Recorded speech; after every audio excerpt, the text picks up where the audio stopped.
Hello and welcome to the first episode of Garage Stories. Did you know that the Soviet people's car was born from the ashes of a bombed Opel factory in Germany? It is 1945. The war has ended and the Soviet Union has won. With the end of hostilities, the Soviets decide to continue a suspended compact car program.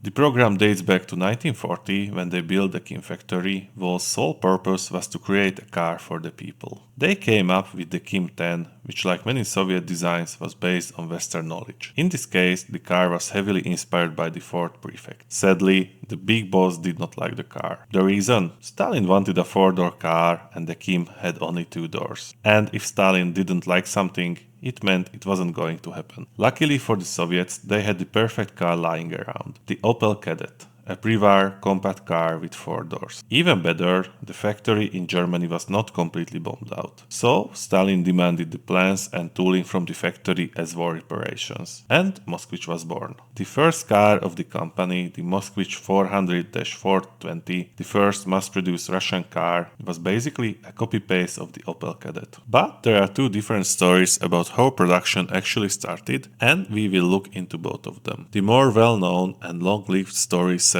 that the Soviets found the machinery basically intact, packed it up, moved it to Moscow to the Kim factory, which was renamed MZMA, and started production. We even know the number of rail cars. 56 freight cars were needed to move the stolen tools and intellectual property. But newer research tells a different story. According to them, the Soviets took the tooling and machines from Rüsselsheim to the ZIS factory, but to their dismay, the machines needed for the four-door version of the Kadett had been destroyed in the bombing. The machinery they took was actually for the two-door version. So they basically had to redo the tooling in Germany for them to make the four-door car. If this is true, it must have been a hilarious moment when someone had to inform Stalin that they had the machines, but only for the two-door version. In my opinion, the latter version is more likely true. And I have two reasons to think so. First, the Soviets looted the plant in the summer of 45, but production didn't start until the end of 46. That delay makes sense if they had to wait for new tooling. Second,